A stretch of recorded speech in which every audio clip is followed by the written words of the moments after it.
We talked about the 3 things that will help sustain your real estate career and keep you successful. Consistency is by far one of the most important ones. Consistency around your revenue generating activities.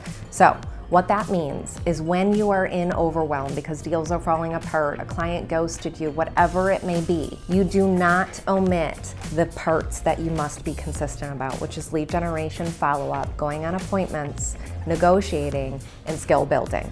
You maintain those 5 every single day, every single week, every single month, and you honor what you've prepared for. So when you get those things done, then you get to go say, great, I get Sundays off. Great, I get to be home for dinner. Great, I can now take care of anything my family needs from me.